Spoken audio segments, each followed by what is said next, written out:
यह कहानी एक गरीब नंदू और उसकी पत्नी यशोदा की है, जो सेठ किशोरी लाल के यहाँ काम करते थे। नंदू का काम था सेठ के लिए मजदूरी करना और यशोदा सेठानी के लिए घर के सारे कामों का पालन करना। एक दिन सेठ की पत्नी चंपा यशोदा को बुलाती है और कहती है, यशोदा पहले मंदिर में झाड़ू पोछा कर दो, फिर कोई दूसरा काम करो। सेठ जी कल ही कान्हा के लिए सुंदर वस्त्र लाए हैं, पता है उस पर हमने सोने की तार की कढ़ाई करवाई है। हमारे कान्हा उन्हें पहनकर बड़े प्यारे लगेंगी। चलो जल्दी करो और मैं अब बाजार जा रही हूँ। सेठ और सेठानी को भगवान कृष्ण के प्रति गहरा श्रद्धा और प्रेम है, लेकिन उनको अपनी धन और संपत्ति पर बड़ा घमंड था। वे मंदिर में कृष्ण की पूजा बहुत धूमधाम से करते थे, लेकिन हर चीज का दिखावा करना उनकी आदत थी। दूसरी तरफ नंदू और यशोदा कृष्ण के परम भक्त थे। वे अपनी पूजा को ईमानदारी और समर्पण के साथ करते थे। एक दिन यशोदा बहुत उदास थी और नंदू ने पूछा, तुम इतनी उदास क्यों हो यशोदा? यशोदा ने जवाब दिया, हम तो कान्हा के लिए कुछ भी नहीं खरीद सकते, बस दही और चीनी के भोग से कान्हा जी क्यों खुश होंगे? कान्हा जी के लिए हमारे पास सोने की कढ़ाई करवाई हुई सुंदर वस्त्र नहीं है, इसीलिए हमारी संतान पाने की इच्छा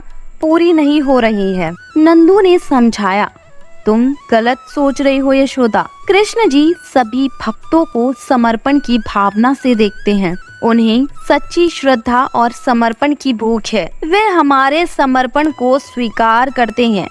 हमें उनकी भक्ति के साथ हर काम करना चाहिए और हमारी गरीबी से अधिक महत्वपूर्ण है कि हम हमेशा खुश रहें। सेठ किशोरी लाल और उनकी पत्नी के पास कोई संतान नहीं थी। उन्होंने सोचा कि वे कृष्ण के लिए एक सोने का पालना बनाकर उन्हें खुश कर सकते हैं। वे भगवान कृष्ण से संतान की प्राप्ति के लिए प्रार्थना करते हैं। जन्माष्टमी के दिन नंदू और यशोदा ने निर्जल व्रत रखा और भगवान कृष्ण के लिए पूजा की। सेठानी ने भी गरीबों को कपड़े और खाने का सामान दान किया।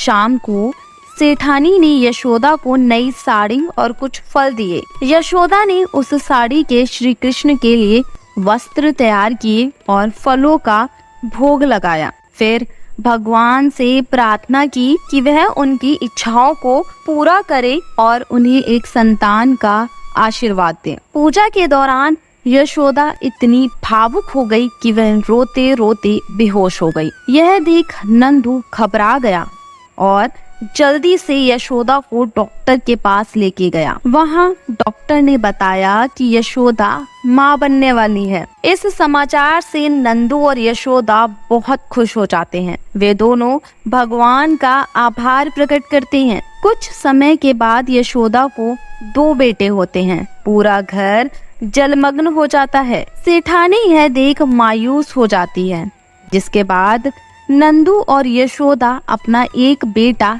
सेठानी को दे देते हैं, जिससे वे सभी खुश हो जाते हैं। इस कहानी से हमें यह सीख मिलती है कि भगवान की पूजा को भक्ति और समर्पण के साथ करने से हमारे जीवन में अधिक आनंद और शांति मिलती है। धन और संपत्ति की तुलना में यह हमारे जीवन को सच्चे धर्म और भक्ति की ओर मोड़ते हैं और भगवान के साथ हमारे समर्पण को स्वीकार करने की महत्वपूर्णता को दिखाता है।